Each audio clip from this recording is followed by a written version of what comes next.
एक भाड़ा नहीं लावनी और पेट्रोल भी टेंशन में जड़ी पर बैठा चल सही ना भी थक चलाओ कैमरा और जरा शेर सुना दे थोड़ा करीब थी आओ 1x लाओ। हाँ जी सुनाओ भजन इंदा उगो काजम साहब ये जितनी पब्लिक इकट्ठी थी कड़े पब्लिक दिखा 1.5 चला लाला विरशरे 5 कर ये सारी पब्लिक दिखा पीछे पीछे सारी पब्लिक दिखा काजम ऊंचा कर कैमरा लाला ऊंचा कर सारी पब्लिक आवे अगले पिछले सारी पब्लिक दिखा काजम खान है होने स्पेशल शेर भाईजान पर्दा पे ये तेरी पर हुई ऐसा पर्दे पे ये इमे समझ के ना ऐसा तय को लिटाई खड़े हैं मुंडा मोटरसाइकिल की पोजीशन देख गया ये मोटरसाइकिल नहीं काजम चला 1x कर हां जी लाला शेर सुना छुरी बारी हौली चलसी छुरी बारी हौली चलसी रंग रंग दी था बोली चलसी ओए सोना है तुम अपनी जाते नखरा की तोई गोली एक भी शेर आवना चाहिए एक भी शेर गैरत वाला तमर वैसी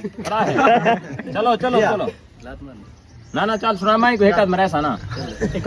हां काजम खान जल्दी सुना ये एक आदमी ये काजम ये समय तक मारा यार बदमाशी वाला सुना शेर सुना आवंडे जेड़े आवंडे तेरा करो जी आवंडे हां मांदा करो शेर आ गए होवे घर नाल घर केड़ा दुख लगदा है सजन ना शक्ल विखावे होवे घर नाल घर केड़ा दुख लगदा है छड़ी सजन ना शक्ल विखावे साडे साड़न कीते गैरां नु साडे सामने कोल बहावे इयो मंजर देख के दिला दे बंदा शहजाद देर न लावे आंदी नस्ल दे भी खोल कान वैसे बंदा हिको रोंद वंजावे उनदी नस्ल है ही कान मेरे ख्याल है काजम तक समझ लग गई हो सी ठीक है बाकी मोटरसाइकिल घिनना आ साल को दज के थी जा कह नहीं था ठीक है मोटरसाइकिल घिनना नहीं आंदा पिया एक नहीं में टूटला बनना है ना बंदो ना बनो यार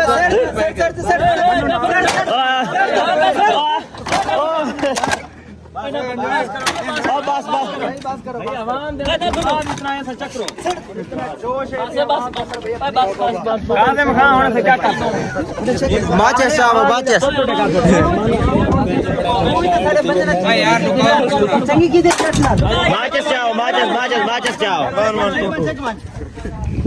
कोबरी को लावां भीड़ जावेंगे नहीं में समझ के चोला एक जाते हो सी अदा समझ में गुस्सा नहीं करना भाई साथ पर प्रैंक साथ भाई साडी जान ही हां तेरे हाय क्या बात जी कोई लड़ाई कोई नहीं कुछ ये कोई मतलब के होना ना दुश्मनी को चीज कोई नहीं सारे चलते पन जस्ट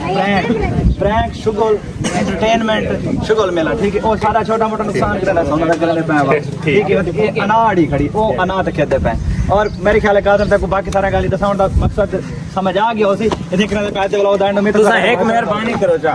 जेकर दुश्मन बनावणे वे ता कोई गैर थी और जड़ा ना खानदानी बनाओ कि इंदे नाल मैं को लना ते कसम शर्म आती है मेरा स्टेटस वेला कहानी मैं को घर ले नहीं गिनते बार तैले के मेरा स्टेटस का मैं ढेर ही दिया और देखने आते वाला दांड उम्मीद तक सारा अच्छा लगा अच्छा लगा सब्सक्राइब करो मैसेज ला नहीं बड़ा तब तक के लिए अल्लाह